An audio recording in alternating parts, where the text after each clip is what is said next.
Good morning. Good morning. Hey, it's day 26 today. Day 26. It's first thing in the morning. Really not first thing in the morning. I've been up since about 4:15, and it's about quarter till 6 right now. I'm in the middle of a workout. After I get done with this, I'll be crushing some eggs, and I think Mrs. Carnivore is baking some bacon. Um, and anyway, I'll talk about that in a second. But yesterday, I know it sounds like a broken record, but feeling good yesterday. Mrs. Carnivore is feeling good. We're all just still sticking to the beef, butter, bacon, and eggs. No alcohol. We did have a friend, and she knows who she is, and she sent a. We were in this kind of together as far as the no alcohol, but she sent a picture of next to a fire pit with a martini glass, and she said, "Well, so much for my hashtag stay strong."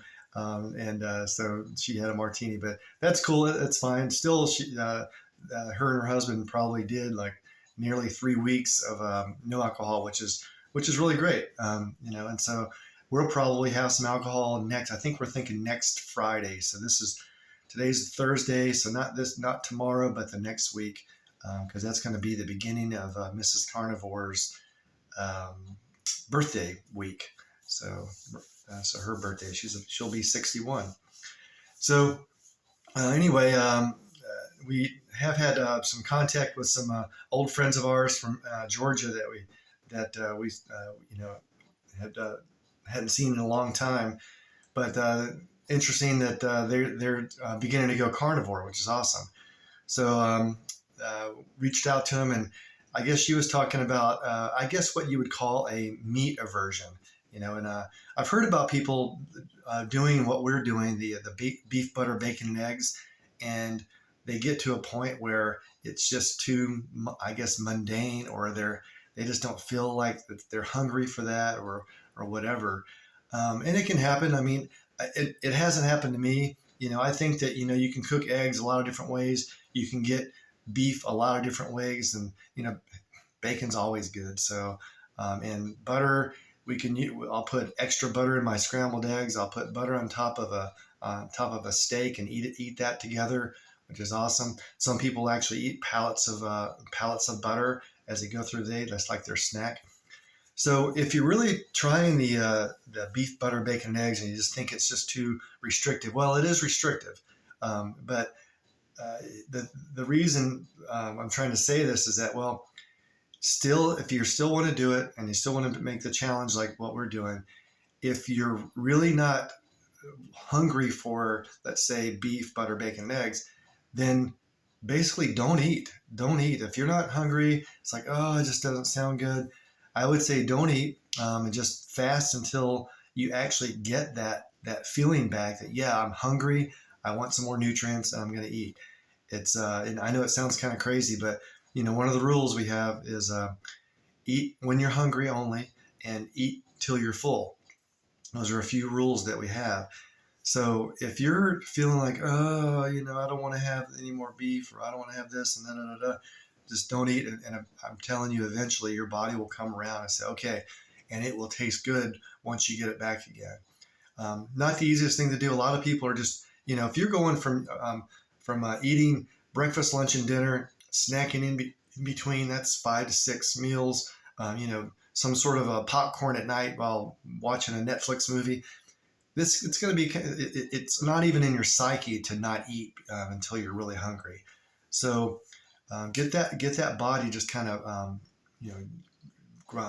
like get it going. It'll maybe start slow, and then eventually it'll start speeding up and speeding up. And say, yes, I'm ready.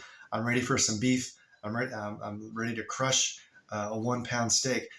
I think women, and really it's tough because they're so used to their literally almost like their whole life. It's like, oh, we want to make sure we have portion control.